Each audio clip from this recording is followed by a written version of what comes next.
ఎర్రబస్సు కూడా కానీ ఈ గ్రామానికి ఎయిర్పోర్ట్ ఎందుకు సార్ అడుగుతా ఉంది వ్యవసాయం. అవును, గట్టిగా పోరాడతాం. ఇంకొకటి కూడా చెప్తా ఉన్నా, కోర్టుకు కూడా పోదాం.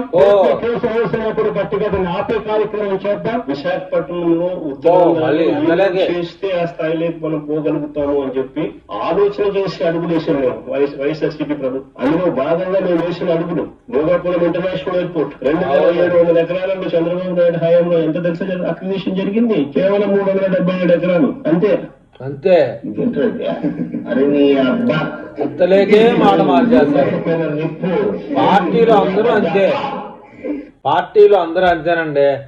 భోగాపురం ఎయిర్పోర్ట్కి విమానం ఎందుకు? భోగాపురానికి అసలు ఎర్ర బస్సే రాదని చెప్పి ఎంకాయమ్మంట ఆమె చేస్తాయిగా నిలబడిపోతుంది.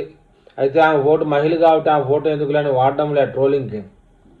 జగన్మోహన్ రెడ్డి ఈ 2 నాయకుల ధోరణి అనేది ప్రజలందరికీ తెలుసండి. ఓ భోగాపురంలో భూములు సమీకరణ చేసేప్పుడు ఆ యొక్క రైతులు మన్ననలు పొందాలని చెప్పేసి ఎలక్షన్లు ఓట్ల రూపంలో వాళ్ళ ఆడ పొందాలని చెప్పేసి ఆ మాటలు మాట్లాడాడు. తర్వాత ఇప్పుడు భోగాపురం ఎయిర్పోర్టు ముఖ్యంగా మన రామ్మోహన్ నాయుడు గారు విమానయాన శాఖ మంత్రి కావడం వల్ల అది విపరీతమైన వేగంతో తయారై ఓపెనింగ్కి 1వ తేదీన ప్రధానమంత్రి మోదీ చేతుల మీదుగా ఓపెన్ అవుతుంది.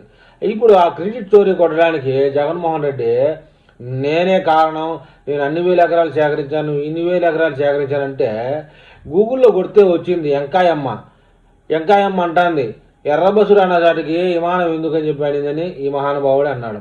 కోర్టుకు పోయినా విమాన ఎయిర్పోర్ట్ని ఆపేద్దాం, మనకు అవసరం లేదు అనే మాట జగన్మోహన్ రెడ్డి అన్నాడు. ఇవాళ ఓపెనింగ్ టైంకి ఇది అంతర్జాతీయ విమానాశ్రయం అయ్యేటప్పటికి ఆ యొక్క గ్రోత్ను కొట్టేయడానికి, క్రెడిట్ స్టోరీ చేయడానికి జగన్మోహన్ రెడ్డి గారు ఈ ప్లాన్ చేస్తున్నారు.